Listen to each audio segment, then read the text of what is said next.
শাফিন, জিহাদ,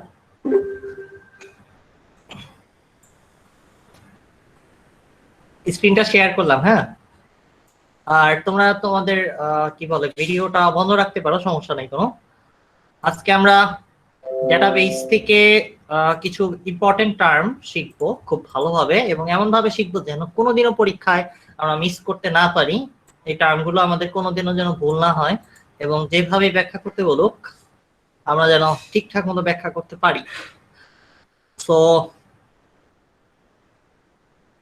প্রথমত আমরা এই চ্যাপ্টারের এইদিকে যদি চলে আসি, ডেটাবেস সম্পর্কে প্রাথমিক ধারণা যদি আমরা নিতে চাই, তাহলে আমাদের প্রথমে চিন্তা হবে ডেটা। তারপরে হলো ডেটার অনেক ধরনের ডেটা বা তথ্য বা উপাত্ত। এটাকে তথ্য না, ঠিক আসলে ডেটা বা উপাত্ত বলে, বাংলাটা এরকম। তো আমরা আজকে ডেটা এবং ডেটার প্রকারভেদ দেখবো। আগে কি কি পড়বো আজকে সেটা একটু আগে নোট ডাউন করি। ওই সরি, আজকে আমরা এইটুকু পড়বো যে ডেটা এবং ডেটার প্রকারভেদটা কয় ধরনের হয়। যেমন ডেটা হইতে পারে সামথিং নিউমেরিক, নন নিউমেরিক, বুলিয়ান। আর তথ্য বা ইনফরমেশনের সাথে ডাটার কি সম্পর্ক আছে সেটা বুঝবো। এরপর আমরা ডেটা বা উপাত্তের সাথে তথ্যের পার্থক্য। আমরা অনেকেই বলে ফেলি ডেটা দেন, তথ্য দেন, কিন্তু দুটার মধ্যে পার্থক্য আছে, সেটা আমাদের শিখতে হবে। এমন ভাবে আমরা শিখবো যেন পরীক্ষা এরকম কিছু আসলে সবসময় আমরা পারি। আর ডেটা হায়ারার্কি কি জিনিস সেটা আমরা একটু বুঝবো আজকের ক্লাসে। তারপর এই হায়ারার্কির ওপর বেস করে আমরা কয়েকটা টার্ম শিখবো। একটা হলো বিট, একটা হলো বাইট। বাইট মানে কুকুর কামড়ায় ওই বাইট না, ঠিক আছে। আর অক্ষর, অক্ষর মানে এই যে সরিয়া সরা রস্যই দীর্ঘই, ওই অক্ষর মনে করো না। এটার একটা মানে সিগনিফিকেন্ট মানে আছে। তারপরে ফিল্ড, ফিল্ড মানে খেলার মাঠ, ওই মাঠ না। রেকর্ড মানে হইলো আমরা যে ক্লাস রেকর্ড করি সেটাও না। এই রেকর্ড মানে কি সেটার ভিন্ন মানে আছে। ফাইল সম্পর্কে জানবো। এরপরে আমরা ডেটাবেস, ফাইনালি ডেটাবেস সম্পর্কে জানবো। আমি আসলে উল্টা করে যাব, প্রথমে ডেটাবেস থেকে শুরু করব, তারপরে এই জিনিসগুলোকে সবকিছু দেখাই আস্তে আস্তে আগাবো। আর ডেটাবেস যে কি সেটা জানার পর আমরা বুঝতে পারবো ডেটাবেস আসলে কি কারণে আমরা শিখতেছি, সুবিধাটা কি, অসুবিধাটা কি, বা ডেটাবেস না থাকলে বা কি হইতো। এই জিনিসগুলো আমরা জানবো, যে ডেটাবেসের সুবিধাটা কি, এবং এমন ভাবে জানবো যেন আমাদের আর কোনো কিছু মুখস্থ করতে না হয় কোনোদিনও। ডেটাবেসের সুবিধাগুলা, ডেটাবেস কোথায় কোথায় ইউজ করা হয় এই সম্পর্কে আমরা সর্বশেষ জানবো আর কি। এই পর্যন্তই আজকে পড়বো, এর মধ্যে কিছু পড়বো না। সো আমরা এই পর্যন্ত আর কি যা আছে এই জিনিসগুলা আজকের ক্লাসে শেষ করতে যাচ্ছি। অত্যন্ত কম সময়ের মধ্যে অত্যন্ত আনন্দের সাথে শেষ করে ফেলবো। তার আগে তোমাদের কি অবস্থা বলো? সুস্থ আছো সবাই ছাত্রছাত্রীরা? ফয়সাল ভাই ভালো?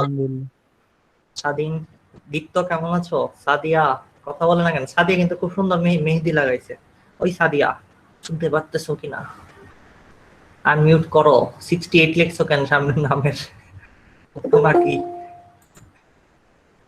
তোমার কি বয়সে তো 3 দিয়ে গুণ করলো, 68 হবে না তোমার?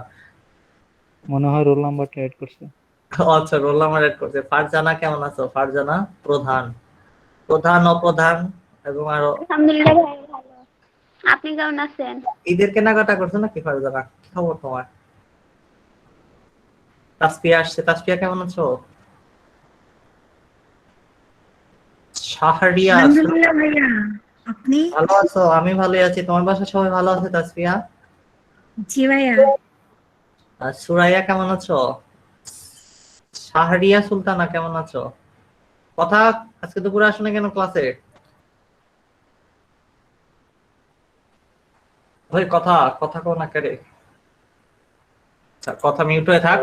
আমরা আজকে করব কি, একটা কি বলে, একটা ব্যাংকের অ্যাকাউন্ট করব, অথবা আমরা আমাদের যে স্টুডেন্টের তথ্য থাকে আমাদের, সেটাকে একটা তৈরি করব। স্টুডেন্টের তথ্যগুলো আমরা এখানে লিখতে চাচ্ছি। আমরা একটা ডেটাবেস ম্যানেজমেন্ট সফটওয়্যার আমাদের খুব পরিচিত মাইক্রোসফট এক্সেল এর মধ্যে ডেটা এন্ট্রি দেব, এবং প্রত্যেকটা জিনিস এখানে যা আছে সেটার বাস্তবিক প্রয়োগ করে করে প্রত্যেকটা জিনিসের মানে বুঝবো আজকের ক্লাসে। তো প্রথমত আমি একটা, দেখো এখানে একটা শীট নিয়েছি, একটা শীট 1 শীট 2 নাম দেওয়া হয়েছে। শীট 1 এর মধ্যে আমি প্রথমত দেখো এখানে লিখতেছি নেম, স্টুডেন্টের নাম লিখবো। যেমন আজকে আমাদের সাথে আছে ধরো কথা, কথা ধরো লিখলাম একটু নাম, কয়েকজনের নাম লিখতেছি জাস্ট সিম্পলি, বেশি লিখবো না। কথা, তারপরে SHAFIN শাফিন মনে করো লিখলাম, SHAFIN শাফিন লিখলাম, ওকে। তারপরে ধরো সাদিয়া লিখলাম, বা কি লিখবো, তাসফিয়া লিখলাম, TASHFIYA নাকি একটু সহজের নামটা বানানো, তাসফিয়া, হ্যাঁ তাসফিয়া, ঠিকই আছে, ধরো তাসফিয়া লিখলাম। এই নাম আছে 3টা। এরপর এই কলাম বরাবর এই কলামের যে হেডিংটা সেটাকে নাম বলতেছি, নেম। এরপর হইতে পারে ওর আরো তথ্য রাখতে চাচ্ছি, যেমন রোল নাম্বার, রোল নাম্বার হইতে পারে 1 2 3, আরেকজনের নাম রোল নাম্বার 1 2 4, আরেকজনের রোল নাম্বার 1 2 5, এরকম একটা নাম্বার দিলাম। এরপর হতে পারে তার যদি কোনো তারকে তথ্য পাঠাইতে হয়, তার ইমেল অ্যাড্রেসটা ধর আমার লাগবে, তাহলে আমরা তার ইমেলটাকে এখানে লিখতে পারি। হইতে পারে কথার ইমেল অ্যাড্রেস, মনে করো যে কথা@gmail.com, হইতে পারে আবার সাফিনের SHAFIN শাফিন@gmail.com, আবার ধরো তাসফিয়া TASHFIYA তাসফিয়া ধরো msf.com mystudyfin.com, এরকম একটা দিলাম। দেওয়ার পরে এই ইমেল গুলাকে রাখলাম। এরপরে হইতে পারে তার আমরা কি করতে চাচ্ছি, কি বলতে চাচ্ছি, তার ফোন নাম্বারটা রেখে দিতে চাচ্ছি, ফোন নাম্বার ডাটাটা এন্ট্রি দিতে চাচ্ছি। ধরো কথার ফোন নাম্বার হলো এরকম একটা কিছু, আবার শাফিনের ফোন নাম্বার এরকম একটা কিছু, সরি ভুল লিখতেছি, আর শাফিনের ফোন নাম্বারটা এরকম একটা কিছু, ওকে। তাসফিয়ার ফোন নাম্বারটা এরকম একটা কিছু, এরকম একটা ডেটা মনে করো আর কি। তো আমরা কি করলাম, এই তথ্যগুলোকে এইভাবে গুছিয়ে গুছিয়ে রাখতেছি একটা টেবিলের মধ্যে, আমরা এই জিনিসগুলোকে সাজাচ্ছি। এখন আমরা এখান থেকে অনেক কিছু বুঝবো। খেয়াল করো, এটা মনে করো এই কথা, শাফিন, তাসফিয়া এরা মনে করো সায়েন্সের স্টুডেন্ট, কিন্তু আমাদের কিছু আর্টসের স্টুডেন্ট আছে, এটা সায়েন্স তো এই কারণে আমি এটাকে রিনেম করতেছি, দেখো সায়েন্স দিয়ে। আর সেকশন এ, আমাদের সেকশন থাকে না ক্লাসে, সেকশন এ এর স্টুডেন্ট মনে করো এরা 3 জন। এরকম ভাবে আমাদের মনে করো আরো 3 জন আছে, বা আরো 30-40 জন আছে যারা আসলে সেকশন বি এর স্টুডেন্ট। তাদেরও মনে করো এরকম নাম আছে, তাদের নাম কথা না হয়ে মাথা হইতে পারে, তারপর শাফিন না হয়ে কাফিন হইতে পারে, ঠিক আছে, আর তাসফিয়া না হয়ে শিফিয়া হইতে পারে। মনে করো এটা হইলো তোমাদের জোড়া ভাই বোন, ঠিক আছে, তাসফিয়া, বুঝছো, এটা হইলো সেকশন বিতে পড়ে, এতে ঢুকাই দিলাম সেকশন বিতে। এখন দেখো দুইটা টেবিলের মধ্যে 2 ধরনের ডাটাবেজ আমরা ক্রিয়েট করেছি। এখন এইখানে প্রত্যেকটা জিনিসের মানে আমরা একটু একটু করে বুঝবো। প্রথমত ডেটা টাইপ যেগুলা সেটা একটু খেয়াল করো, যে ডেটাগুলো বা তথ্যগুলো নিউমেরিক্যাল, অর্থাৎ কি বলে নিউমেরিক মানে হলো নাম্বার দ্বারা যে সমস্ত ডেটাকে আমরা প্রকাশ করতেছি সেই টাইপের, যেমন 5 10 phone number, mobile number, password, এগুলা হলো নিউমেরিক্যাল তথ্য। এগুলা আমাদের ফিল্ডে কোথায় রাখছি কে বলতে পারবা? রোলে রাখছি, ইমেলে রাখছি, ফোন নাম্বার রাখছি, কোথায় রাখছি নিউমেরিক্যাল ডাটা? কেউ বলো তো, পারো নাকি? Phone number, roll number, phone নাম্বারটাও তো, তাই না দীপ্ত? জি ভাই। দীপ্ত ঠিক বলছে নাকি? তোমরা কি বলো, কথা কও না কেরে ওই বাচ্চারা? ওই দেখো থ্রেড দিতেছে এমএস এর টিম থেকে, যাদের আইডিয়া আছে তারাই থাকবা, বাকিরা সবাই রিমুভ হয়ে যাও। তারা ফর্ম ফিল আপ করো তাড়াতাড়ি। আচ্ছা যে বলছে ঠিক আছে, ফর্ম ফিল আপ করে ফেলো তোমরা, যেভাবে থ্রেড দিল। আচ্ছা দেখো, তাহলে আমরা নিউমেরিক্যাল ডাটা কাকে বলে সেটা আমাদের ডাটাবেস থেকে বুঝতে পারতেছি। এইভাবে 1 2 3 4 দিয়ে যে ডাটাগুলো লিখতেছি, সংখ্যা যাদের বলি সেই ধরনের ডাটাকে আমরা নিউমেরিক্যাল ডাটা বলি। তাইলে নন নিউমেরিক্যাল ডাটা কি হতে পারে? নন নিউমেরিক্যাল ডাটা হইতে পারে ক্যারেক্টার, স্ট্রিং, অবজেক্ট। হ্যাঁ হ্যাঁ, এইগুলা উদাহরণ তো বুঝলাম না, বাট আমরা এতটুকু বুঝছি যে এখানে নন নিউমেরিক্যাল আছে হইলে যে কথার নামটা, শাফিনের নামটা, তাসফিয়া, এই জিনিসগুলো আসলে এই যে জিমেল অ্যাড্রেস গুলা, এগুলা কি আসলে সবগুলাই নাম্বার ছাড়া আছে, তাই না? তাইলে আমরা এটাকে কি বলতে পারি? নন নিউমেরিক ডেটা। নন নিউমেরিকের আন্ডারে আবার 3টা জিনিস হইতে পারে, দেখো ক্যারেক্টার, স্ট্রিং, অবজেক্ট। উদাহরণ দিছে যে নাম্বার ছাড়া লেখা যায় এরকম ডেটাকে আমরা বলতে পারি ক্যারেক্টার, স্ট্রিং, অবজেক্ট। এখন এই জিনিসটা একটু বুঝাই তোমাদের। দেখো আমাকে এই যে দেখো এটার দিকে তাকাও, কথার দিকে খেয়াল করো। কথা বানানটা লেখার জন্য কে ব্যবহার করা হয়েছে? আমি যদি কেটাকে আলাদা লিখি, ওটাকে আলাদা লিখি, টিটাকে আলাদা লিখি, এইগুলাকে বলা হয় ক্যারেক্টার। ক্যারেক্টার মানে হলো এক একটা লেটার আর কি বলতে পারো। তো এটাকে এক একটা ক্যারেক্টার বলতেছি। যখন কথা লেখলা, এই অনেকগুলা কথা লেখাতে কয়টা ক্যারেক্টার লাগছে তাইলে চিন্তা করে বলো তো, কথা বলো তো কয়টা ক্যারেক্টার লাগছে? ওই কথা শুনতে কি পাও? কথা 5টা। 5টা ক্যারেক্টার লাগছে। এই তো আমাদের রানী মহারানী পূর্ণিমা বলে দিয়েছে। পূর্ণিমা, এটা কি তোমার বাসার আশেপাশের জায়গা নাকি কোনো? এটা কোন দেশের ছবি লাগাই রাখছো? না ভাইয়া। এমনি না করো কেন? যেমনি মানে সুস্থ মান আছো তো কথা এই পূর্ণিমা। আচ্ছা দেখো, কথা বানানটার মধ্যে বা কথা স্ট্রিংটার মধ্যে আসলে 5টা ক্যারেক্টার আছে। তার মানে কয়েকটা ক্যারেক্টার মিলে একটা স্ট্রিং গঠিত হয়। তাইলে আমরা দুইটা জিনিস শিখলাম।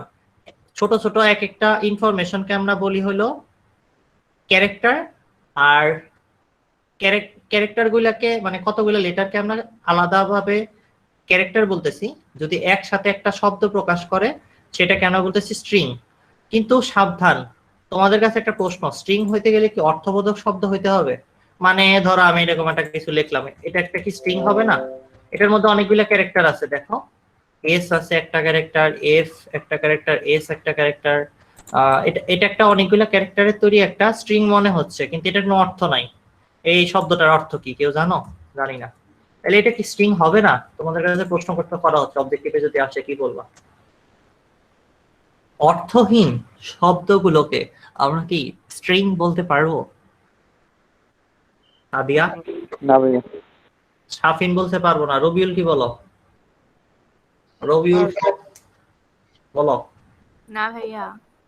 কথা বলছে না। এখানে তাহলে আমরা দেখি হোয়াট ইজ স্ট্রিং। একটা জাস্ট সার্চ করি হোয়াট ইজ স্ট্রিং।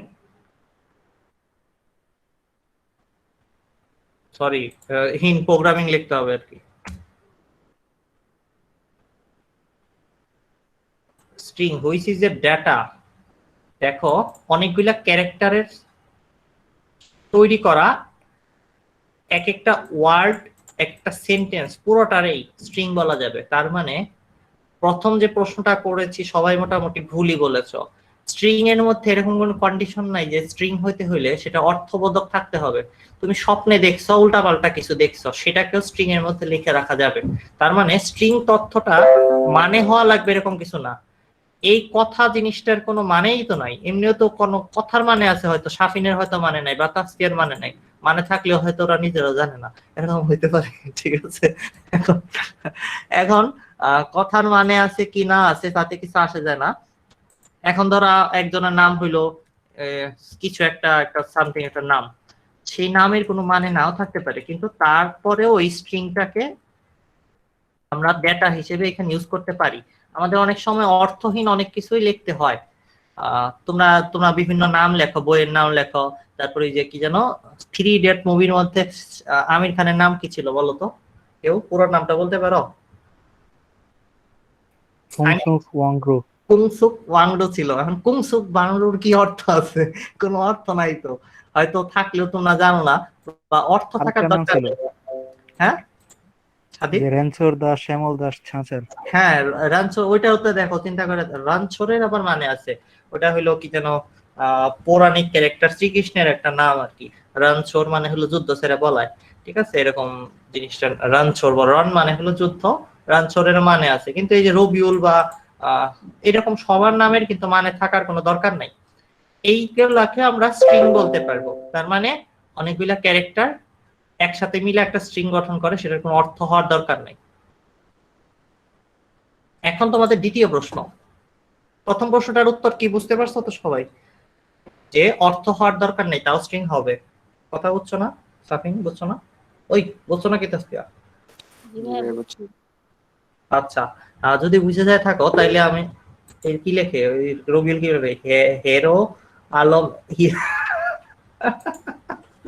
রবিউল ভালো কথা বলছে।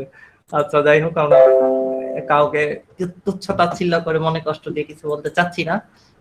গান তো গানই, গানের মিনিং থাকার তেমন দরকার নাই, গানের অনুভূতি থাকলে হইল। আচ্ছা, এখন দ্বিতীয় প্রশ্ন, আমরা এই জিনিসটাকে কি একটা স্ট্রিং বলতে পারি?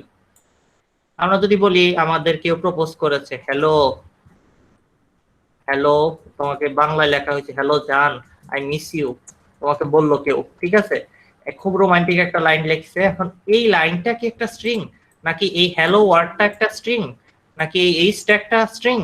কেউ বলতে পারবা? ভাইয়া প্রত্যেকটা ওয়ার্ডই একটা স্ট্রিং হবে, আর একটা বাক্য হতে পারে। এই পুরো বাক্যটা মিলেও একটা স্ট্রিং হবে। প্রত্যেকটা বাক্যের মধ্যে এক একটা ওয়ার্ডকে আলাদা আলাদা আলাদা ভাবে স্ট্রিং বলতে পারো, আবার এই পুরো সেন্টেন্সটা মিলেও একটা স্ট্রিং হতে পারে। যদি এটার সামনে এরকম একটা ব্র্যাকেট দিয়ে এরকম একটা ব্র্যাকেট দিয়ে একটা জায়গায় লিখে রাখি, পুরোটাকে একটা স্ট্রিং হিসেবে ধরা যাবে। ঠিক আছে, স্ট্রিং বললে অনেকে মনে করে এটা কি স্প্রিং এর বড় ভাই বা ছোট ভাই। ঠিক আছে, তোমাদের মনে রাখার জন্য মনে রাখতে পারো, স্ট্রিং আসলেই স্প্রিং এর বড় ভাই। এটা টাইনা বড় করলে সমস্যা হয় না, আবার ছোট করে খালি হ্যালো লিখলেও এটা একটা স্ট্রিং হিসেবে বিহেভ করবে। কিন্তু একটা যদি জাস্ট লেটার থাকে সেটা স্ট্রিং না, সেটা কি হবে কেউ বলো তো? মাত্র শিখছো, এই মাত্র শিখছো কোনা করে, আর জানা বসে রয়েছে কেন? আসলে কথা কোনা করে কি বলবো কথা? ভাইয়া কোশ্চেন কি কোশ্চেন? কোশ্চেন হলো খালি একটা এইচ থাকলো, এটা কি? ক্যারেক্টার। ক্যারেক্টার। ক্যারেক্টার, ঠিক আছে, ওকে। এখন এখানে আরেকটা জিনিস লেখা রয়েছে অবজেক্ট। অবজেক্ট আবার কি?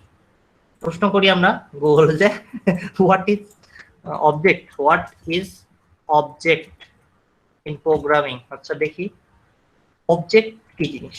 অবজেক্ট হইলো মাল্টিপল ফিচার আলা এমন একটা জিনিস, এখানে বা ইংরেজিতে পড়তে ইচ্ছা করতেছে না, is an abstract data type created for a developer, it can মানে মাল্টিপল মেথডে এটা ক্রিয়েট করা যাবে, সে কথা লেখা হয়েছে। অবজেক্টটা ডিফাইন্ড ক্লাসেস, বিভিন্ন ক্লাসে লেখা থাকে এত কিছু, হোয়াট ইজ ক্লাস অবজেক্ট এসব বুঝতে বুঝতে মাথা খারাপ হয়ে যাবে। তোমাদের সহজভাবে বলি, আমরা যদি একটা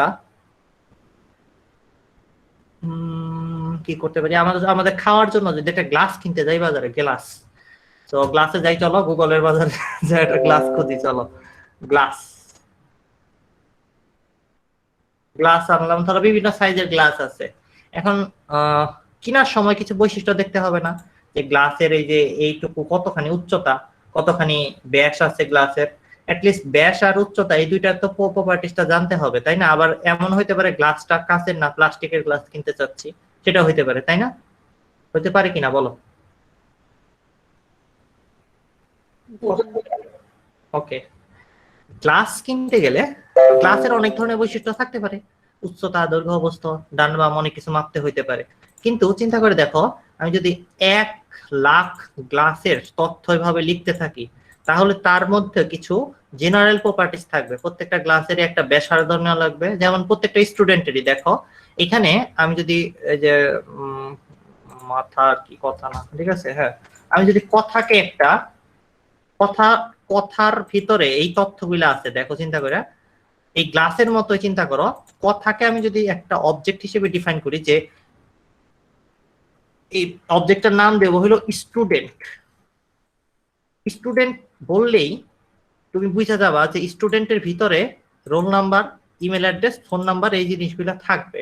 হইতে পারে ওর গ্রেড শিট, আরো অনেক কিছু মিলিয়ে অনেকগুলা প্রপার্টিস, অনেকগুলা ধর্ম মিলিয়ে একটা স্টুডেন্ট তৈরি হয়। তাহলে স্টুডেন্ট নাম্বার 1 বললে তুমি একটা অবজেক্টকে চিনবা, যে অবজেক্টটার মধ্যে মাল্টিপল প্রপার্টিস বা ধর্ম অ্যাড করা যাবে। যেমন গ্লাস বললে একটা গ্লাসের দৈর্ঘ্য, প্রস্থ, উচ্চতা, গ্লাসটা কি দিয়ে তৈরি, এই জিনিসটা আমরা বুঝি একটা অবজেক্টকে। সো যখন একটা ডেটার সাথে তার তার অনুরূপ ফিচার গুলা অ্যাড করে আমরা অ্যাজ এ সাম চিন্তা করি, অ্যাজ এ হোল চিন্তা করি, তখন ওইটাকে আমরা একটা অবজেক্ট বলি। সো অবজেক্টের ধারণা আরো ক্লিয়ার হবে আস্তে আস্তে, বাট তোমাদের আমি জাস্ট এতটুকুই বুঝাইলাম যে স্টুডেন্ট একটা অবজেক্ট যদি রাখি, তার আন্ডারে আমি যদি কথাকে এনরোল করাইতে চাই, তাহলে স্টুডেন্টের কি প্রপার্টিস আছে, roll number, email address, phone number, তখন কথার কাছে স্টুডেন্ট অবজেক্টটার এই তথ্যগুলা জিজ্ঞেস করা হবে যে কথা তুমি স্টুডেন্ট হিসেবে অবজেক্ট হিসেবে আসতেছো ডাটাবেজের মধ্যে। স্টুডেন্ট অবজেক্টের 3টা ধর্ম আছে, রোল নাম্বার, মানে মানুষ হিসেবে আসতে চাইলে পৃথিবীতে কি হয়, তোমার 2টা চোখ, 2টা কান, তোমার দুইটা দুইটা হাত, 2টা পা, এগুলা থাকে। তো এরকম প্রপার্টিস দিয়ে একটা মানুষকে একটা অবজেক্ট চিন্তা করতে পারো, আবার এই গ্লাসকেও একটা অবজেক্ট চিন্তা করতে পারো, কারণ এগুলোর মধ্যে মাল্টিপল প্রপার্টিস দিয়ে একটা একটা একটা নির্দিষ্ট ক্লাসের জিনিসকে বোঝানো হচ্ছে। স্টুডেন্ট ক্লাসের আন্ডারে বা স্টুডেন্ট অবজেক্ট হিসেবে কথাকে একটা অবজেক্ট বলতে পারি, শাফিন একটা অবজেক্ট হতে পারে যার ভিতরে এই কয়টা প্রপার্টিস আছে, email address, phone number, roll number. তাসপিয়াও একটা স্টুডেন্ট ক্লাসের আন্ডারে একটা অবজেক্ট হতে পারে যে যার ভিতরে এই কয়টা প্রপার্টিস আছে। সি প্লাস প্লাস কে বা সি কে বিশেষভাবে অবজেক্ট ওরিয়েন্টেড প্রোগ্রামিং বলা হয়। এই হইলো সেই অবজেক্ট যেটা আসলে তোমার একটা সময় যখন সি প্রোগ্রামিং এর লাস্টের দিকে যাবা তখন দেখবা শেখানো হয় জেনারেলি ক্লাস ডিফাইন করে, যে ঘোড়া, গ্লাস, মানুষ, বিড়াল সবার ধর্ম ভিন্ন, কিন্তু একটা বিড়ালের সাথে আর একটা বিড়ালের ধর্ম তো ভিন্ন না, তাই না? একটা বিড়ালের জন্য যে ডাটাগুলো লাগবে, যে কলামগুলো আমার লাগবে, আরেকটা বিড়ালের জন্য তো একই রকম তথ্যগুলো লাগবে। যেমন বিড়ালের হয়তো একটা লেজ থাকবে, এখন স্টুডেন্ট 1 এর কি লেজ থাকবে? তোমাদের কারো কি লেজ আছে? কার আছে? হাত তোলো তো। নাই। রবিউলের নাই, বাকি সবার তাইলে আছে আমরা ধরে নিচ্ছি নাকি? না ভাইয়া নাই। না ভাইয়া। রবিউলের কথার নাই, ফয়সালেরও নাই, আর বাকি সবার আছে তাইলে। ঠিক আছে, তাহলে আমরা ধরে নিলাম যে আমাদের কি বলে না ভাইয়া। না ঠিক আছে। না ভাইয়া নাই। আচ্ছা, এই যে সাদিয়া বলছে, মামুনও বলছে নাই। আচ্ছা ঠিক আছে, ওকে। কিন্তু আমাদের ইমেল অ্যাড্রেস, রোল নাম্বার এগুলা থাকতেই পারে। সো আমাদের যে ক্লাস সেটার মধ্যে প্রপার্টিস হিসেবে এই জিনিসগুলো থাকতে পারে। এই ক্লাসের আন্ডারে, স্টুডেন্ট ক্লাসের আন্ডারে আমরা একটা অবজেক্ট হয়ে যাব। আবার যদি আমরা একটা বিড়ালের কথা চিন্তা করি, বিড়াল ক্লাসের আন্ডারে, বিড়াল একটা আমাদের কথার বিড়াল, তারপর শাফিনের বিড়াল, আমার বিড়াল, তোমার বিড়াল, সবার বিড়ালের কে আমরা এক একটা অবজেক্ট হিসেবে ধরে তাদের তথ্যগুলোকে একসাথে মিলে চিন্তা করতে পারি। আচ্ছা যাই হোক, অবজেক্ট নিয়ে এত বেশি কিছু তোমাদের আসবে না পরীক্ষায়। বুলিয়ান ডেটা কাকে বলে? আমরা অনেক সময় বলি বুলিং করে না, বুলিং মানে হলো কি কি বলি আমরা ক্রিকেট খেলায় বুলিং কারে বলে? অপরাধী করা নাকি? তোমরা কি কি জানো বুলিং সম্পর্কে? বুলিং শব্দটা শুনছো না? না ভাইয়া শুনিনি। হ্যাঁ রবিউল, ওইটাকে ওইটা না। হ্যাঁ ওইটা এক না, এক জিনিস না। বুলিয়ান যেটা হলো বুলিয়ান অ্যালজেব্রা থেকে আসছে, এটা হলো লজিকের খুব ফান্ডামেন্টাল জায়গা। মানে সার্কিট ডিজাইন বলো, ইয়েস নো বলো, বিয়ে করবো, মানে একটা ছেলে মেয়ে বিয়ে করতে গেছে, কবুল বললো কি না, কবুল বলা হইতেছে কিনা, সেই জিনিস বোঝানোই যাইতো না কম্পিউটারকে। কম্পিউটারকে কবুল বলানোই যাইতো না, বা কম্পিউটারকে দিয়ে কোনো কাবিন নামা পড়ানো যাইতো না। কম্পিউটার কারো বিয়ে শাদী করাইতে পারতো না যদি এই জিনিসটা না থাকতো। এটাকে বলা হয় বুলিয়ান ডেটা টাইপ। কম্পিউটারের ভাষাই হলো 0 আর 1 ভাষা, কারণ সার্কিট বুঝে খালি অন করছো না অফ করছো, এতটুকু বুঝে, সার্কিটের আর কোনো বোধ শক্তি নাই।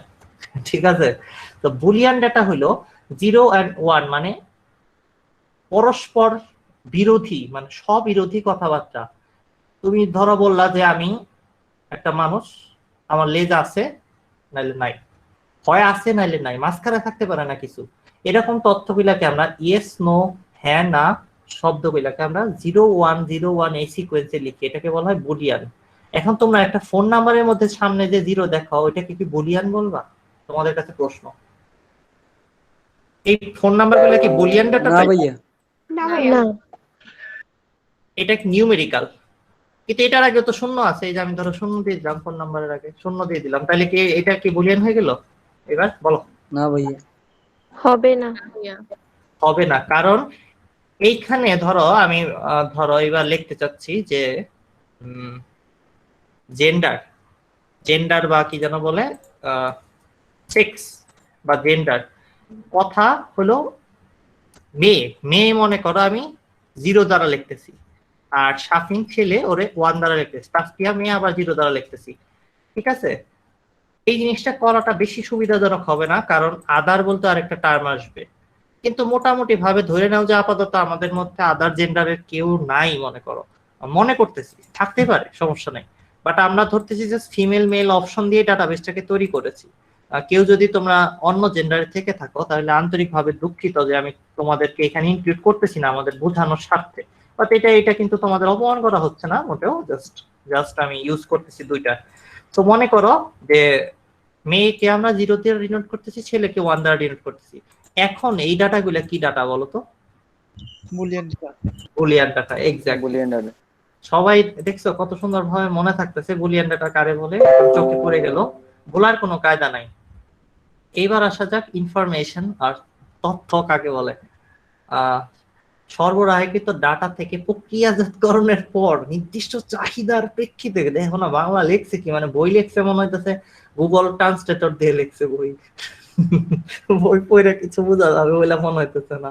দেখো না আবার পরি লাইনটা, সরবরাহকৃত ডেটা থেকে প্রক্রিয়াজাতকরণের পর নির্দিষ্ট চাহিদার প্রেক্ষিতে সুশৃঙ্খল ও সুসংঘবদ্ধ যে ফলাফল পাওয়া যায় তাকে বলা হয় র‍্যাপ সং, অথবা কি বলে বিট বক্সিং চলতেছে মনে হয় এরকম। মানে পড়াশোনা এত যদি কঠিন করে ফেলায় মানুষজন তাহলে খুবই কথা। আবার লিখছে মনীষী মেরিল কে পোপ খাইছে পোপেক তথ্যের এই নামটা কি ইংলিশে লিখতে খুব কষ্ট হইতো, আমরা কি এত অশিক্ষিত ইংলিশ বুঝি না? আর মানে মনীষী লেখার কি দরকার ছিল, তার মনীষী পাওয়া যায় নাকি দুনিয়ায়? তথ্যের তাৎপর্যপূর্ণ সংজ্ঞা দিছে, আচ্ছা ঠিক আছে। ডেফিনেশনটা, আরে ডেফিনেশনটা লেখে লোকটার নাম লিখে দিলে হয়ে যেত। এইভাবে বাংলায় কেউ মনীষী মেরিল কে পোপেক এইভাবে নামটা লিখলে লোকটা নিজের নাম দেখেই ফিট হয়ে পড়ে যাবে, এরকম অবস্থা। এরকম ভাবে বই লেখে লোকের নাম। হ্যাঁ, মনীষী বাদে মনীষী হলো ওটা সম্মান দেওয়া যাচ্ছে, মেরিল কে পোপেক, ঠিক আছে। আসল নামটা একটু আমরা দেখি, বা মেরিল কে পোপেক, পানামি তো আসবো না তো, পোপেক লেখলে কে আসবে কিছু, মনে হয় না আসবে। পোপেক না, পাওয়াই যাবে না লোকরে, বাদ দাও, খুঁজে লাভ নাই। যে বাংলা লেখছে ওটা ইংলিশ করে খোঁজা মানে পাগল হয়ে যাওয়ার মতো কাজ। ইনফরমেশন ইজ দা কি যেন একটা লিখছে, সে তার সংজ্ঞা মাঝে মাঝে আসতে পারে ক নম্বরে, তোমাদের এটা মুখস্থ করতে হবে। তোমাদের জীবনে কষ্ট দিয়ে গেছে লোকটা তোমার মনে মনে স্বপ্নেও গালি দিতে ইচ্ছা করবে, শালা বেটা তুই দিছস সেটার কোটেশন করে এভাবে সুন্দর করে দেওয়ার দরকার কি ছিল। আর বাংলাদেশের মানুষজন এটা কপি মেরে দিছে, ওটা আবার বাংলা করছে, দেখো কি অবস্থা। আচ্ছা যাই হোক, এই লাইনটা খুব গুরুত্বপূর্ণ। দেখো তথ্য জিনিসটা হলো আমাদের ডেটাকে কনটেক্সট আর মিনিং এ নিয়ে আসা। অর্থাৎ আমরা যদি দেখো একটা স্টুডেন্টের রোল নাম্বার, নাম, শ্রেণী এগুলাকে এলোমেলো লেখা রাখতাম, সেই ক্ষেত্রে সেগুলো আসলে কি হইতো, আমাদের তথ্য বা ডেটা হইতো। আমি যদি চিন্তা করে দেখো, এইখানে ইমেল অ্যাড্রেসটারে এখানে না লিখে এখানে লিখতাম, আবার এক জায়গায় ফোন নাম্বারটারে এখানে লিখতাম, রোল নাম্বারের পরিবর্তে ফোন নাম্বারের জায়গায় লিখতাম, তাইলে সেগুলো কি ডেটা হইতো না? অবশ্যই ডেটা হইতো। কিন্তু সেই পুরো জিনিসটাকে আমরা কোনো ডেটা বললেও ইনফরমেশন বলবো না। ইনফরমেশন হওয়ার শর্ত হইলো সেটা কনটেক্সটে, মানে যে পরিস্থিতির জন্য সাজানো হয়েছে সেই পরিস্থিতির সাথে মিলতে হবে এবং তার একটা অর্থ থাকতে হবে। যেমন এখানে gmail.com দিয়ে বুঝতে পারতেছি যে জিমেইল অ্যাকাউন্ট তৈরি করা, msf.com দেখে বোঝা যাচ্ছে যে মাইস্টার ডিফেন্ড অ্যাকাউন্ট তৈরি করা জিমেইল অ্যাড্রেস। আবার এই ফোন নাম্বারগুলো দেখে বোঝা যেতে পারে এটা গ্রামীণ নাকি টেলিটক, এই ধরনের অর্থ আছে প্রত্যেকটা জিনিসেরই। রোল নাম্বার দেখে বোঝা যাবে সে কত পরে ভর্তি হয়েছে, কে আগে ভর্তি হয়েছে, সবকিছু বোঝা যাবে। এটা দেখে ছেলে মেয়ে বোঝা যাবে। বাট এই বুলিয়ানটাকে এনে ঢুকাই দিলে রোল নাম্বার দিয়ে বুলিয়ান দিয়ে কি করবো, কিছু লাভ নাই তো। তো সবগুলার কনটেক্সট ঠিক রেখে কোনটার জায়গায় কোনটাকে দেওয়া উচিত এবং সেটা একটা মিনিং বেয়ার করে কিনা, এই কথার সাথে এই জিনিসগুলো যায় কিনা, মিনিং আছে কিনা, সেটা বুঝে আসলে আমরা বলতে পারবো যে এটা একটা ডেটার, এই পুরো ডেটাগুলা দিয়ে আমরা ইনফরমেশন আসলে তৈরি করতে পারছি কিনা। So that's the thing. Data হইলো র তথ্যগুলা, আর ইনফরমেশন হইলো র তথ্যগুলাকে সুন্দর করে সাজিয়ে গুছিয়ে রাখছো। মনে করো তুমি নতুন বাসা কিনেছো বা বাসায় উঠেছো, উঠার পরে তুমি কিনছো হইলো একটা কুত্তা, একটা বিড়াল, তারপরে একটা ফ্রিজ কিনছো, একটা টিভি কিনছো, তারপরে একটা ঈদের সময় ধরো অনেক জামা কাপড় কিনছো, মেয়েরা অনেক সুন্দর সুন্দর কি বলে লেহেঙ্গা, শাড়ি, চুড়িদার এইসব কিছু একটা পরছে, কিনেছে, বিভিন্ন ধরনের কোয়ালিটি শাড়ি কিনেছে, চুট কাতান, তারপরে জামদানি, তারপরে হইলো কি বলে নর্মাল কাতান, তারপরে আরো কি কি যেন আছে এইসব। আর ছেলেরা মনে করো পাঞ্জাবি, তারপরে কি বলে টি শার্ট, তারপর কি বলে টি শার্ট যদি থাকে তাহলে কফি শার্টও থাকতে পারে, কফি শার্ট কিনছে মনে করো, ঠিক আছে, টি মানে চা, ওইটা শার্ট থাকলে কফি শার্টও থাকতে পারে। তো কফি শার্ট কিনছে ছেলেরা, একটা ব্যাগ কিনছে, এই যে দেখো দুইজনের কাঁধে ব্যাগ দেখা যাচ্ছে, ফয়সাল আর হলো সাফিনের কাঁধে ব্যাগ, ব্যাগ নিয়ে ওরা, ও সরি সাফিনের কাঁধে ব্যাগ দেখা যাচ্ছে না, পিছনে মনে হইতেছে যে ব্যাগ। যাই হোক ছেলেরা অনেক ব্যাগ ট্যাগ কিনছে, এখন নতুন বাসায় সবকিছু এলোমেলো পড়ে রয়েছে, এগুলাকে বলবো আমরা ডেটা। কিন্তু যখন শপিং করবে কি চিন্তা করবে যে ঘরটাকে একটু গুছাই, সুন্দর করলো, কথা একটু সুন্দর করলো, পূর্ণিমা অনেক সুন্দর করে গুছিয়ে যত্ন করে সবকিছুকে সাজিয়ে ফেললো, ব্যাগের মধ্যে যা ঢোকানো ঢুকিয়ে ফেললো, জামা কাপড় আলমারিতে ঢুকিয়ে ফেললো, তারপরে নতুন বাসাকে গুছিয়ে ফেললো, তখন এই ডেটা গুলাই আসলে সজ্জিত ডেটা, সুসজ্জিত ডেটা। তখন আমরা এটাকে কি বলবো বলতো? তথ্য। ইনফরমেশন। ভেরি গুড, এটাকে বলবো আমরা ইনফরমেশন। তোমাদের অনেকে এরকম ইনফরমেশন দেয়, মানে যে আজকে পরীক্ষার প্রশ্ন ফাঁস হয়েছে, এই যে এরকম কোনো জিনিসপত্র উল্টা পাল্টা যদি কিছু দেয় তাহলে বলবা যে এই পরীক্ষার প্রশ্ন আসলে ফাঁস হয় নাই, ইনফরমেশন দিতেছো না তুমি। ইনফরমেশন হইতে গেলে গুছিয়ে সুন্দর করে বলতে হবে, নাহলে কাজ হবে না, ঠিক আছে? এই কথাটা মনে রাখো। এখন তাহলে পার্থক্য তোমরা নিজেরাই করতে পারবা। সব ধরনের ডেটা, ওই আচ্ছা তুমি চিন্তা করে দেখো, তুমি যে ঘর গুছাইলা, ওই জামা কাপড় গুলো কিন্তু ডেটা। ওই জামা কাপড় কি ফালাই দিছো নাকি ঘরের মধ্যে গুছানোর পরে? ফালাই দিছো না ঘরেই আছে? রবিউল, পূর্ণিমা, ওটা আছে। ঘরে আছে। তাইলে এই জিনিসগুলোকে আমরা কি বলবো আসলে? ওই ডেটাটা যেটা একটু আগে শুধু ডেটা ছিল সেটাকে আমরা ইনফরমেশন বলতে পারি, যখন গুছানো হয়ে গেছে তখন। ডেটাগুলোই কিন্তু এই ইনফরমেশনের মধ্যে আছে, কিন্তু গুছানো অবস্থায়। তার মানে ডেটা আর ইনফরমেশনের মধ্যে কোনো পার্থক্য নাই, কিন্তু ইনফরমেশন আসলে সব সময় ডেটা বলা যাবে না, যে কোনো ডেটাকে ইনফরমেশন বলা যাবে না। সাজানো গোছানো ডেটাকে বলা হবে ইনফরমেশন। তাইলে সব উপাত্ত তথ্য নয়, গোছাইতে হবে তাইলে হবে। সেই পার্থক্যগুলো আমরা এখন নিজেই পড়তে পারবো। আর ইনফরমেশন গোছানো জিনিস বানানো হয় হলো অগোছালো জিনিস থেকে বানানো হয়। তো তুমি বুঝতেই পারছো, ডেটা হলো তথ্যের কাঁচামাল। তথ্য তৈরি করতে গেলে ডেটা লাগবে, র ডেটা, কাঁচামাল ডেটা মানে হলো র তথ্যগুলাকে সাজিয়ে গুছিয়ে এভাবে নিয়ে আসতে হয়। তোমরা যখন বড় হইবা তখন একটা কিওয়ার্ড বলে দিচ্ছি, একদম অগোছালো ডেটাকে কম্পিউটার নিজে থেকে বুঝতে পারে, এটাকে বলা হয় আনসুপারভাইজড লার্নিং। এটা মাথায় নিও না, জাস্ট যারা একটু শিখতে চাও তাদের জন্য বলতেছি, এটাকে বলা হয় আনসুপারভাইজড লার্নিং। কম্পিউটার নিজে থেকে অনেকগুলা অগোছালো ডেটার মধ্যে প্যাটার্ন খোঁজার চেষ্টা করে। এই যে টেকনিক্স গুলো আছে সেটাকে বলা হয় কম্পিউটারের ক্ষেত্রে আনসুপারভাইজড লার্নিং। মেশিন লার্নিং নিয়ে যারা, আর্টিফিশিয়াল ইন্টেলিজেন্স নিয়ে যারা বড় হয়ে পড়াশোনা করবা তারা এই জিনিসটা জানতে পারো চাইলে। সুপারভাইজড লার্নিং হইলো তুমি সুপারভাইজ করে ডেটা দাও কম্পিউটারকে, তারপর কম্পিউটার ভালো পারফর্ম করবে। যেমন তোমরা ইউটিউবে ক্লিক করে করে গান শোনো না? ক্লিক কারা করে? অন্য কেউ করে? ভূতে করে না তুমি করো? বলো তো, ইউটিউবে যখন গানটা চাপ দিয়ে অন করো কে করে? তুমি নাকি অন্য কেউ, তোমার আব্বু আম্মু? নিজেই করি। তুমি যে করো তুমি আসলে তথ্য দিচ্ছ কাকে? ইউটিউবের আর্টিফিশিয়াল ইন্টেলিজেন্সকে সুপারভাইজ করতেছো তথ্যগুলা দিয়ে দিয়ে।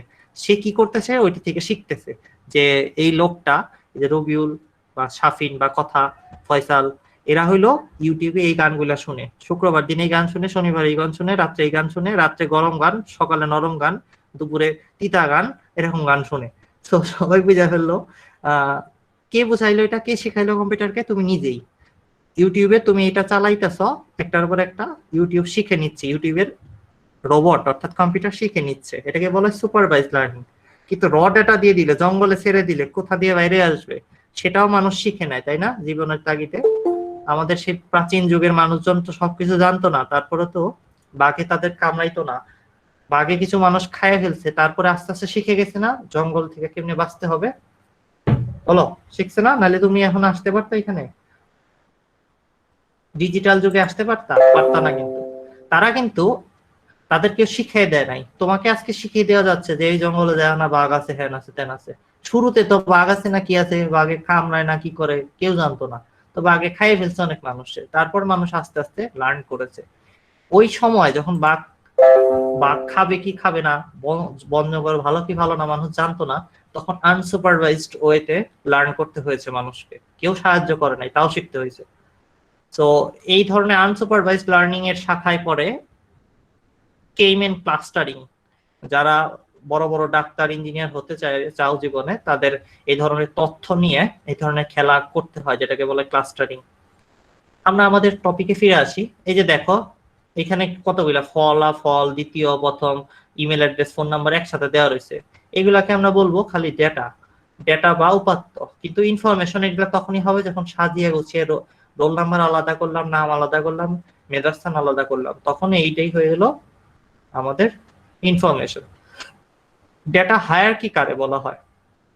ছোট থেকে বড়র দিকে এখানে লেখা হয়েছে, আমি উল্টা দিকে আসবো। আমি করব কি, একটা ডেটাবেস তোমাদের দেখাবো। এই যে এটা একটা ডেটাবেস, এটার মধ্যে আমি সেকশন এ এর একটা ফাইল খুলছি।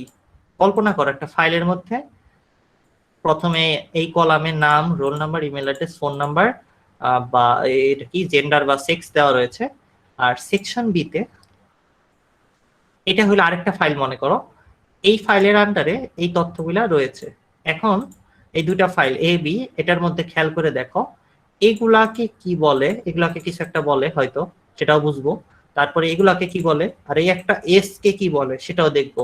এই সিরিয়ালে আস্তে আস্তে আগাই। দেখো এই পুরো জিনিসটাকে আমরা বলতেছি একটা ডাটাবেস, যেটার মধ্যে এই যে পুরো সফটওয়্যারটা যেটার নাম দিয়েছি নিউ মাইক্রোসফট এক্সেল, এটার নাম অনেক কিছু হইতে পারতো। এই যে এক্সেলের যে এই পুরো ফাইলটা খুলে রাখছি, সেটা আসলে আমার পুরো একটা ডাটাবেস খুলে রাখছি। এটার মধ্যে ধরো দুইটা ফাইল আছে, সেকশন এ এর ফাইল, দুইটা আরেকটা ফাইল হলো সেকশন বি এর ফাইল। এখন বোঝার চেষ্টা করো, সেকশন এ এর ফাইল ওপেন করলে কি পাওয়া যায়, এরকম কলামের কয়টা নাম আছে। কলামের যে নামগুলো এগুলাকে বলা হয় ফিল্ড। ফিল্ড কেন বলতেছে, কারণ এইটার আন্ডারে এই বরাবর যত কিছু রাখা যায়, একটা মাঠের মতো চিন্তা করো, এই মাঠের মধ্যে বিভিন্ন কিছু রাখা যায়। একটা মাঠ বলা হইতেছে যেটার মধ্যে অনেক তথ্য একসাথে আসবে, তাই নাম একটা ফিল্ড। এই মাঠে অনেক খেলা হইতে পারে, আমরা অনেক ফিল্ড দেখছি, কিন্তু ব্যাট বল খেলার ফিল্ড আছে, ক্রিকেট যেটাকে বলি ক্রিকেট ফিল্ড, ফুটবল খেলার ফিল্ড আছে। ছেলেরা কি বলো, দুইটা কি পিচ একই রকম নাকি আলাদা না? খেলার ফিল্ড আলাদা আলাদা হয় না? জি ভাইয়া। ওই তো তেমনই ভাবে রোল নাম্বারের একটা ফিল্ড বানানো হয়েছে। এই ফিল্ডে যারা খেলা করবে সেগুলোর নাম্বার হবে, রোল নাম্বার গুলো সেগুলাকে এখানে রাখতে পারি। আবার এই যে ইমেল অ্যাড্রেস আরেকটা ফিল্ড, এই মাঠের মধ্যে ইমেল অ্যাড্রেস গুলো খালি রাখা যায়, আমরা রাখার জন্য রাখছি, মানে এই ফিল্ডের আন্ডারে রেখেছি। সো এই সবগুলাকে নাম, roll number, email address, phone number, এই তথ্যগুলো এই যে কলামের নামগুলোকে আমরা বলতেছি ফিল্ড, মানে মাঠ। ফিল্ড কেন বলতেছি, কারণ এটার আন্ডারে বিভিন্ন কিছু একই রকম জিনিসপত্রগুলো রাখা যাবে। একটা ফিল্ডের নাম হলো এখানে রোল নাম্বার, নাম, প্রাপ্ত নাম্বার, প্রাপ্ত বিভাগ, এগুলা সবই আসলে একটা ফিল্ডের নাম। কলামের মাথার মধ্যে যে নামটা দিতেছো সেটাকেই ফিল্ডের নেম বলতেছি আমরা। এটা কি খেলার মাঠ হবে, কি ধরনের ডেটা এখানে খেলা করবে, সেটা দিয়ে মনে রাখবা। খেলা থেকে ফিল্ড কিছুতেই ভুলবা না। এইবার আসো, আমি কথার রেকর্ড রাখতে চাচ্ছি, মানে কথা, তার রোল নাম্বার কত, ইমেল অ্যাড্রেস কত, ফোন নাম্বার কত, সে ছেলে না মেয়ে, এই যে রেকর্ড পুরোটা রাখতেছি আমি। এই লাইন বরাবর যে তথ্যগুলো একসাথে তুমি কল্পনা করতে পারো, সেটাকে আমরা বলতেছি রেকর্ড 1। মানে এই একটা রো বরাবর যত তথ্য রাখছি সেটাকে আমরা রেকর্ড 1 বলতেছি। এখন তোমাদের কাছে প্রশ্ন, রেকর্ড কি সব সময় রো বরাবরই থাকবে এইভাবে, কোনোদিন কলাম বরাবর যাইতে পারে না? অ্যানসার দাও। না ভাইয়া। অ্যানসারটা 100% ভুল। আমরা চাইলেই আমাদের পুরো ডেটা সেটকে, আমাদের যে এই ভিতরে সেকশনের ফাইলটাকে উল্টা করে সাজাইতে পারতাম। আমি চাইলে নাম এইদিকে দিতাম, রোল নাম্বার এইদিকে দিতাম, ইমেল অ্যাড্রেস এইদিকে দিতাম, ফোন নাম্বার এদিকে দিতাম, জেন্ডার বা সেক্স এইদিকে দিতাম, এরপর নাম লিখতাম কথা, তারপর তার কি বলে আইডি নাম্বার, তারপর ইমেল, তারপর ফোন নাম্বার, তারপর জেন্ডার দিয়ে দিতাম। বুঝছো ব্যাপারটা? এই কেসে একটা রো বরাবর না, একটা কলাম বরাবরও কি হইতে পারে, একটা রেকর্ড থাকতে পারে, যেটাকে আমরা রেকর্ড 1 বলতে পারি। কথার রেকর্ড, একটা স্টুডেন্টের রেকর্ড এটা। সো একটা রো বরাবরও থাকতে পারে সেটা, একটা কলাম বরাবরও থাকতে পারে সেটা, নো ম্যাটার, এতে কোনো সমস্যা নাই।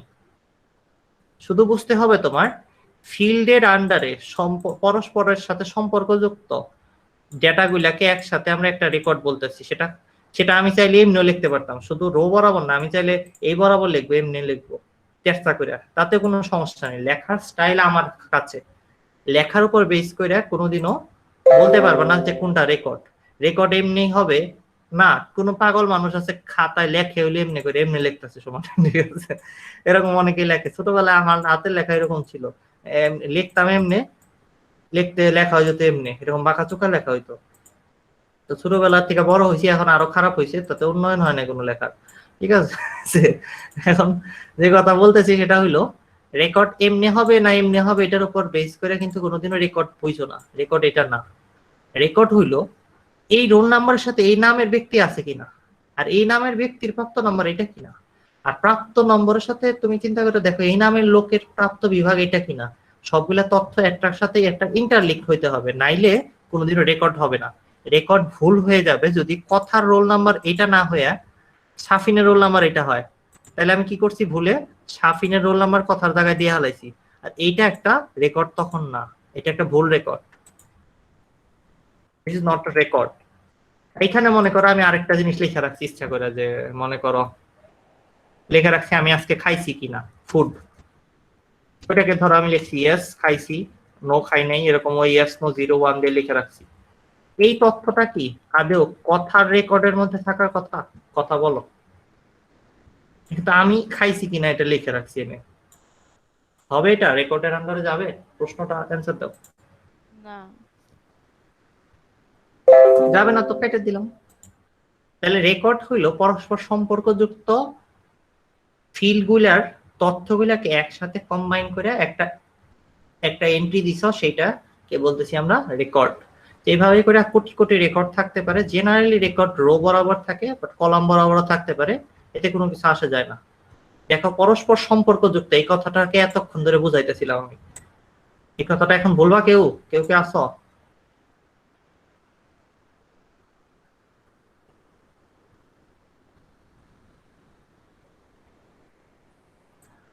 আচ্ছা, সবাই তাহলে বুঝবা, ওকে। এখন দেখো আমরা একটা ডেটাবেজের মধ্যে অনেক কিছু রাখতে পারি, যেমন এক্সাম রিপোর্টও রাখতে পারি, পার্সোনাল ইনফরমেশন রাখতে পারি। তেমনি আমি এখানে একটা ডেটাবেজের মধ্যে দেখাইছি সেকশন এ এর ডাটা রাখতে পারি, সেকশন বি এর ডাটাও রাখতে পারি, চাইলে সেকশন সি এর জন্য আরেকটা ফাইল খুলতে পারি, সবই করতে পারি। এটা কোনো কঠিন কাজ না, এটা কোনো অসম্ভব কিছু না, ভয় পাওয়ার কোনো কারণ নাই। একটা ডেটাবেজ, এটা পুরোটার মধ্যে দুইটা ফাইল দেখতে পাচ্ছি, একটা ফাইল এ এর জন্য, একটা ফাইল বি এর জন্য। সো একটা কালেকটিভ ডেটাবেজের মধ্যে ফাইল অনেকগুলা থাকতে পারে, আর এক একটা ফাইলের মধ্যে অনেকগুলা ফিল্ড থাকে। যেমন আমাদের এই যে সেকশন বি এর ফাইল খুললে অনেকগুলা ফিল্ড দেখতে পাচ্ছি, ফিল্ডগুলোকে আমি একটু হলুদ করে দিই, দেখো এই ফিল্ড দেখতে পাচ্ছি। আবার এইখানেও দেখো আরেকটা ফাইলে খুললাম, ফাইলের ভিতর অনেকগুলা ফিল্ড দেখা যাচ্ছে। এখন এটার ভিতরে ঢুকি, আরো এটার ভিতরে যদি ঢুকি তাহলে ফিল্ডগুলোর ভিতরে অনেক ধরনের ডেটা থাকতে পারে। তার মধ্যে আমাদের ডেটা যদি অক্ষর হয়, এক একটা ক্যারেক্টার হয়, সেই ক্ষেত্রে ক্যারেক্টারগুলো জেনারেলি 1 বাইট জায়গার হয়ে থাকে। তুমি খেয়াল করে দেখো কি বলা হয়েছে, 1 বাইট নিয়ে একটি অক্ষর গঠিত, এ বি 1 2 এগুলাকে 1 বাইট বলতেছি। এখন তাহলে যদি আমি বলি কথা নামটা লিখতে কয়টা বাইট লাগতে পারে, তাহলে বলো তো,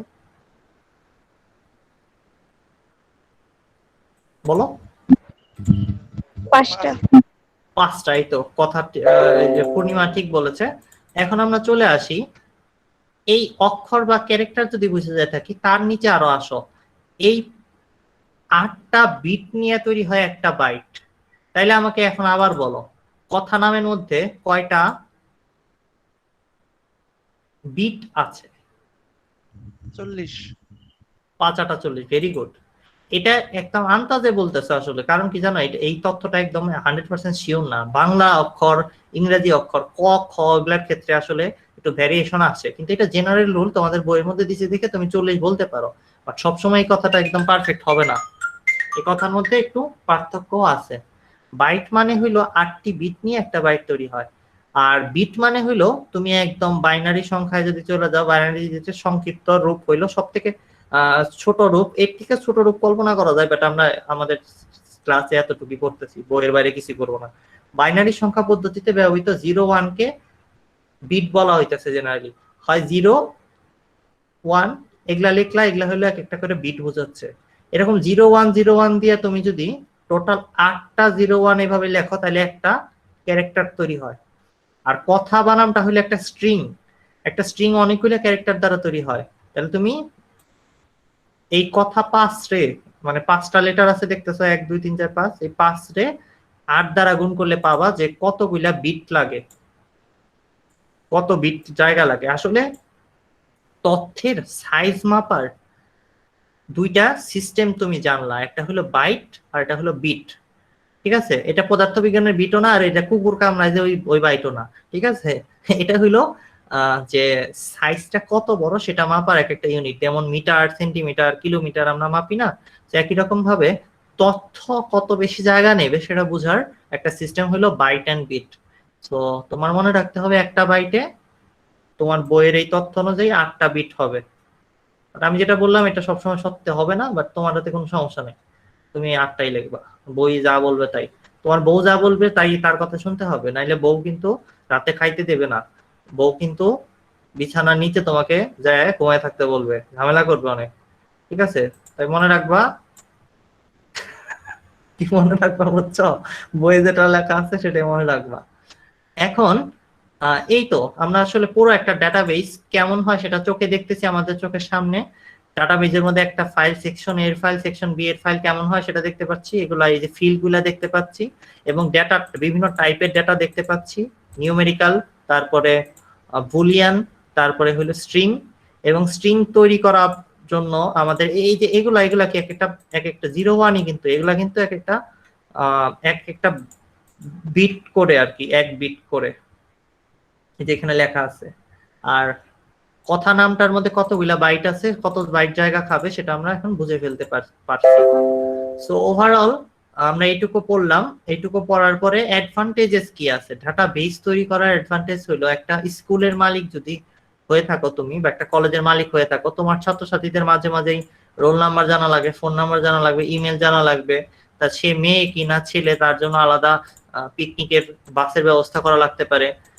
সো এই সমস্ত কিছু সিট ফালানোর সময়, রেজাল্ট দেওয়ার সময় টিচারের লাগে কিন্তু। তো প্রিন্সিপালের কাছে এরকম একটা ডেটাবেস থাকলে সে সেকশন এ এর ছাত্রছাত্রীর লিস্ট, বি এর ছাত্রছাত্রীর লিস্ট, তাদের ইনফরমেশন সবকিছু জেনে ফেলতে পারলো। খেলা করতে যায় হাত পা কাটা ফেলছে, ডাক্তারের কাছে নিয়ে যেতে হবে, তখন তার আব্বু আম্মুরে ফোন করার জন্য এখানে নাম্বার পেয়ে যাবে। সো আবার কি যেন বলে, খারাপ রেজাল্ট করলে অপমান করার জন্য তোমার আব্বু আম্মুর নাম্বারটা এখান থেকে বের করে নেবে। তো বুঝতেই পারতেছো ডেটাবেজের প্রয়োজনীয়তাটা কি, সেটা তুমি নিজেই বানিয়ে লিখতে পারবা। ডেটাবেস হলো ডেটাকে গুছিয়ে সুন্দরভাবে কাজে লাগানোর জন্য, প্রোডাক্টিভ ওয়েতে যেন আমরা ডেটাকে ইউজ করতে পারি, ডেটাকে খুব ইনফরমেটিভ ওয়েতে প্রেজেন্ট করতে পারি, সেটার জন্য ডেটাবেস আমাদের অ্যাডভান্টেজেস দেয়। সেগুলো এখানে লেখা রয়েছে যে ডেটার উপস্থাপন করা সহজ আর দ্রুত হয়। তারপরে আরো কিছু আছে, ডেটার মধ্যে অপারেশন করার ব্যাপার আছে। এখানে যদি আমি মার্ক লিখতাম, যে পরীক্ষার মার্ক, সিটি 1 ক্লাস টেস্ট 1 এর মার্ক লিখতাম, ধরো কথা পাইছে 20, আর একজন পাইছে 23, আর একজন পাইছে হলো 12 120, এরকম, সরি এরকম হওয়ার কথাই না, একজন পাইছে 19, আর একজন পাইছে মনে করো কত লিখবো 10। কিন্তু অপরদিকে সেকশন বি এর মাথার খাতা যখন দেখা গেছে সিটি 1 এর, সে হয়তো পাইছে হলো 10। এভাবে করে ধরো সেকশন এ এর সাথে সেকশন বি এর কম্পিটিশন করে আমরা তুলনা করতে চাচ্ছি, আমরা জানতে চাচ্ছি যে কথা বেশি পেলো না মাথা বেশি পেলো, কথার যার একটা বইন আছে সে যে বেশি পেলো কিনা সেটা জানতে চাচ্ছি।